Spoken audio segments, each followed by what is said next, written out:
Oh, this film is terrible. This film is terrible. Keep saying it with me. This film is terrible. This film is terrible. This film is terrible.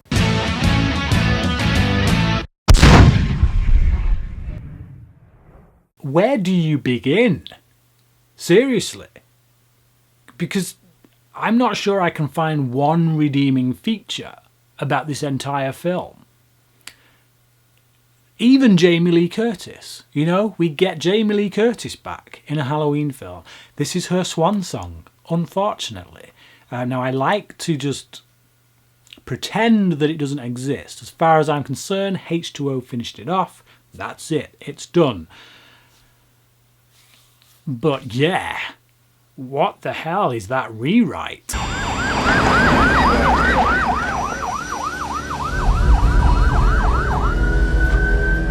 Oh my god, she killed the wrong person. We kill Jamie Lee Curtis, Laurie Strode, in the opening sequence, essentially doing away with a character that we followed for 20 years in what is a nothing scene. You know, what is it with this franchise and its leading ladies? It does it all the time. I feel like a stuck record. They're taking their leading ladies every time that they've built up as these quite well written characters, and they just throw them down the toilet. At one point, this nurse who's kind of training this other nurse, she tells this other nurse not to mention anything about Laurie's past when they go into the cell because you don't want to set her off. And then instantly when they're in there, she starts ranting on about how it must be her guilt. Way to hide it. You know, like if that's not going to set her off, I don't know what will. We even get a moment in which Myers hangs from the ceiling, from a pole in the ceiling, and he comes down slowly. And that's ripped right out of the film that came right before this one. We'd never seen Myers do anything like that, really, until H2O. You know, it felt a little bit out of place in that film, but it didn't bother me too much. But the fact that they rip it off here, just one film later, it just shows a complete lack of originality. And then we get this stupid security guard who checks out this laundry mat, checks out the this dryer or whatever, opens it up and finds a head, and then walks backwards and trips over the body that the head came from. You're telling me he walked in there, over the body, looked inside the dryer, didn't see it the whole time? I mean, we're not even past the opening sequence. This is all in the opening sequence. And it's like that throughout. And one of the most bizarre things for me in this film actually is seeing Katie Sackhoff looking rather feminine.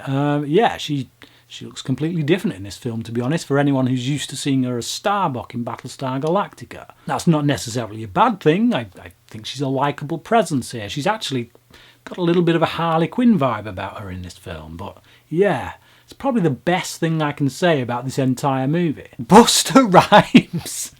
Busta Rhymes! What is this guy doing? And how big is his mouth?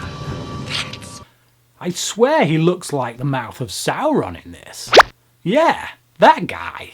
And the moment he starts doing roundhouse kicks on Michael Myers, that's the moment, isn't it? That's the jump the shark moment. That's the moment you know they can't come back from that. All the characters in this are just caricatures. There's no character in this film that is written with any depth whatsoever. You know, we get this annoying psychology student who just comes out with all this mumbo jumbo because it's something that she's obviously studied in one of her classes. But I don't buy her for a second as being a genuine human being. The concept for this film is stupid as well. You know, I think if Michael Myers lived in a mansion, then it would work. You know, he's got a lot of places to hide. But I've seen Halloween. I saw how big his house was. It wasn't that big. How the hell is he hiding in all these different rooms going undetected? How is anybody, for that matter? You know, characters just disappear for whole lengths of time, whole stretches of time in the movie.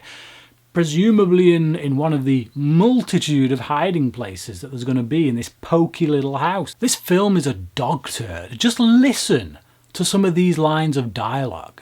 Did you see the boogeyman or something? The boogeyman? How very Jungian. Cameras are so phallic. Is that good or bad? Depends who's watching. I'll see you in hell. That's not exactly Shakespeare, is it? And let's not forget this moment. Trick or treat, mother. Yeah, this film should be stricken from the record. It should be sent out into the garbage and tossed away with whatever other filth and detritus has been created in this world, because this is an abomination. I give it 1 out of 5. Am I wrong? Am I overreacting? Comment below, let me know. Until next time, cracking.